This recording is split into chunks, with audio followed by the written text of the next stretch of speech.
Et puis Alors, justement, professeur Perron, à propos des effets secondaires, voici ce que disait dans Berkov dans tous les États sur Sud Radio, Michel Rivasi, qui est députée européenne EELV, Europe Écologie Les Verts.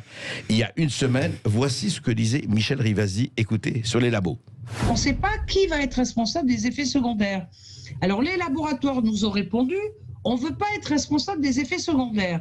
C'est-à-dire si demain, la France, par exemple, achète des vaccins de AstraZeneca, Oui. eh bien c'est la France qui va être responsable des effets secondaires de ces vaccins. Attendez, juste. Et là, vous voyez que c'est très la France important. va être jugée partie. Alors, c'est ça, jugé parti. On sait aujourd'hui qu'il y a eu un accord avec l'Union européenne, on le sait, où les laboratoires se sont dégagés de toute responsabilité et l'Union européenne a signé pour tout effet secondaire. Mais comment ça se fait Pour moi, c'est un immense scandale qui a commencé aux États-Unis déjà. Je ne sais plus la date exacte, mais ça fait déjà un bout de temps qu'aux États-Unis, c'est le cas. Oui. Ils avaient passé des lois pour protéger les fabricants de vaccins, que c'était l'État américain qui serait responsable et qui indemniserait s'il y avait des ennuis. Et alors que ce n'était pas du tout le cas en Europe, l'Europe avait plutôt une politique de plus de protection des patients. Moi, j'avais confiance dans cette politique européenne.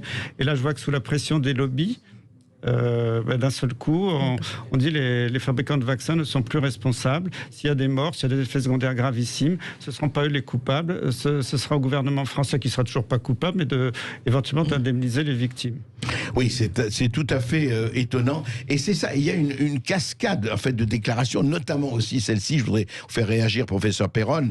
On parlera ensuite des vaccins. Mais Odile Launay, qui est infectiologue, qui est membre du comité vaccin Covid-19, disait sur une radio concurrente le 23 novembre, écoutez ce que disait Odile Launay. Qui a été demandé, c'est ces données sur 2 mois. Donc on aura ces données sur 2 mois. Bien sûr, 2 mois c'est court.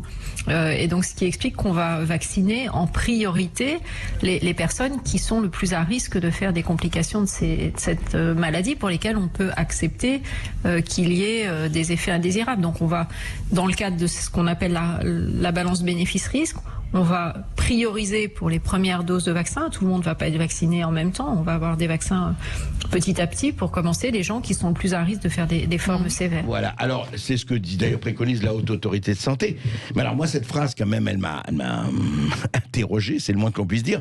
On va vacciner en priorité les personnes qui sont le plus à risque de faire des complications, pour lesquelles on peut accepter qu'il y ait des effets indésirables.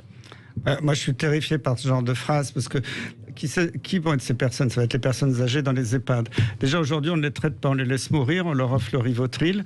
Alors que pour la grippe, il y a des recommandations officielles. Dès qu'il y a une épidémie de grippe dans une EHPAD, on traite tout le monde avec l'antiviral pour la grippe qui s'appelle le Tamiflu. Et on donne des traitements préventifs aux personnes âgées qui sont dans les mêmes chambres ou dans l'entourage pour pas que ça se dissémine. On pourrait faire la même chose avec l'hydroxychloroquine dans les EHPAD. On ne le fait pas. Donc on les laisse mourir. On leur fait de l'euthanasie s'il y a besoin. Et maintenant, ceux qui n'ont pas l'infection vont servir de cobayes pour, je dirais, à une échelle numérique assez importante, Ouais. avant de vacciner d'autres personnes dans la population. Moi, je pense qu'il y a quand même des règles éthiques qui sont là largement violées.